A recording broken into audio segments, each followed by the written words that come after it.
Բնականաբար տնային կալանքի որոշումը դա ոչ իրավաչափ է, որովհետև անմեղ մարդուն զրկել ազատությունից դա ըստ էության չի տեղավորվում որևէ օրենքի շրջանակներում։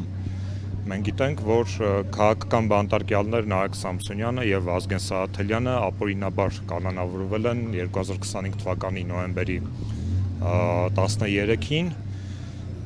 պոդքասթի շրջանակներում ընդհանրապես պատասխանելով Ազգային ժողովի նախագահի պաշտոն զբաղեցնող անձնավորության վիրավորանքներին, հետագայում հունվարի 9-ին նրանց կալանքը ապօրինաբար 3 ամսով երկարացվեց,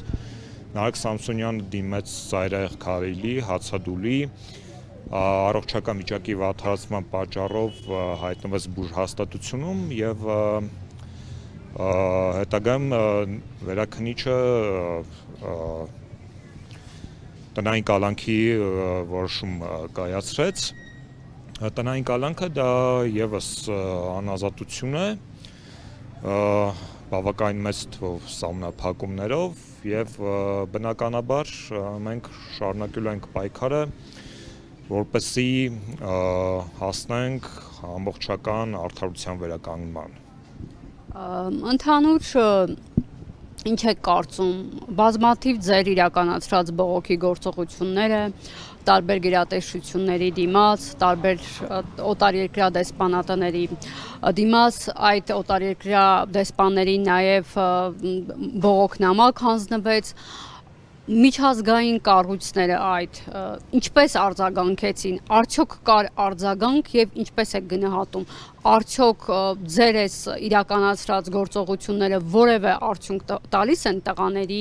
ազատ արձակման վերաբերյալ, թե ոչ։ Կիավացիորեն նշեցիք, որ մենք բազմաթիվ բողոքի միջոցառումներ ենք իրականացրել, միջազգային կառույցները մեծ մասամբ շարժվում են իրենց աշխարհաքաղաքական ռեալպոլիտիկ աստվածի շրջանակներում, որովհետև այսօր այս իշխանությունը արևմտյան կառույցներին, արևմտյան երկրներին գլխավորապես պետք է որպեսզի սպասարկի իրենց աշխարհաքաղաքական առաջնահերթությունները այս տարածաշրջանում կապված Ռուսաստանի դիրքերի թուլացման եւ նրանք պատրաստ են, ինչպես փորձն է ցույց տալիս, աչք փակել անգամ ամենաաղաղակող ապօրինությունների վրա, սակայն այնուամենայնիվ կային կառույցներ, որոնք լրջագույն մտահոգություն բարձրացրեցին Հայաստանում տիրող իրավիճակի եւ մասնավորապես Նարեկ Սամսոնյանի եւ Վազգեն Սահաթելյանի կալանավորման համատեքստում Եվրոպայի խորհրդի լրագրողների իրավունքների պաշտպանության հարթակներ դեկտեմբեր ամսին դեռևս բավական կոշտ հայտարարություն տարածել,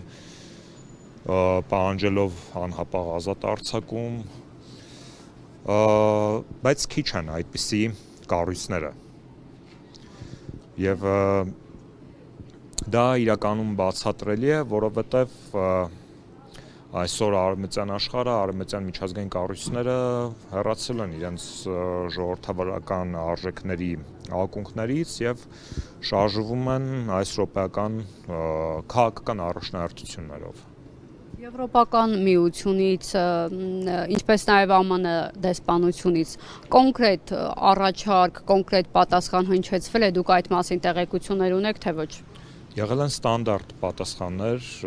ԵՄ-ից, մենք դրա մասին ասել ենք, բայց այստեղ կա որոշակի կոնտրաստ, ես հիշում եմ, թե ԵՄ-ն ինչպես էր արձագանքում, երբ որ 2018-ից առաջ ինչ-որ մեկի մազը կարող էր պայմանականորեն ծռվել, իսկ հիմա իրենք հայտարարում են, որ չեն միջամտում Հայաստանի ներքին գործերին։ Այսքան։ Եվ Օրեր առաջ այսօր եմ Նարեկ Սամսոնյանի, Վազգեն Սաղաթելյանի հետ կապված հարցեր ուղղել արդարադատության նախարար Սրփուհի Գալյանի եւ նշել, որ Հայաստանում բարի համար